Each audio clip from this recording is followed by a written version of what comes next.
Shockwave mortals. Rowan is Rowan. He's just here resting on an old friend. Don't worry, he lived an extremely well and fulfilled life. Several hundred years, in fact. He's actually here watching some of you humans come and go over there. It's good to see some of you remember that nature's here and we still like you. Mostly. Rowan likes lots of humans, he does. I suppose it's in Rowan's nature. He and his sister take care of you so often. She sews, Rowan cooks and cleans. There is one person that Rowan remembers the most.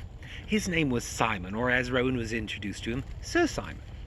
How Rowan remembers him, however, was because he had a spirit dragon.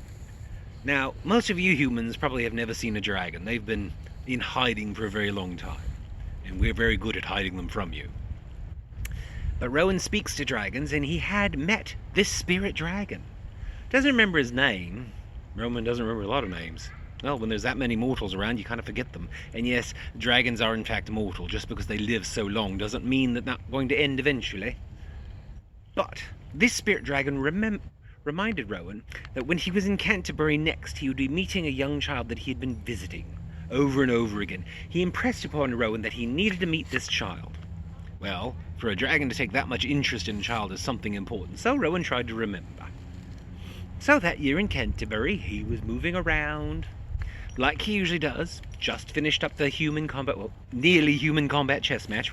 Rowan's in it. It can't be completely human now, can it? And well, as luck would have it, the Maguires were standing there, and they had seen this young boy called Sir Simon, and they told him he had to go and find him. So Rowan walked along and found this young man riding on a chariot. And Rowan introduced himself to him. And this young boy launched into the story about the spirit dragon. And Rowan had in fact met him, and had in fact talked to him about them, but Rowan didn't let that on. The child was having too much fun telling him about it. You know, he's not sure he's much of a child anymore. Your time passes in such weird ways. He's not entirely sure that he hasn't grown up in some ways. But still, that's one of Rowan's most memorable memories of Canterbury, was that one young boy. He was so impressed by Rowan. Now, Rowan isn't very he's a fae, yes. He's immortal, yes. He has magic, yes. But if you've ever met his or her majesty, or his lordship and her majesty, you'd know that Rowan's really not that special. But this boy thought Rowan was fantastic. Warmed his heart, it did. It's part of the reason why he keeps coming back to find you mortals, is all of you are so very interesting. And lots of you know to leave honey around for us to clean up too.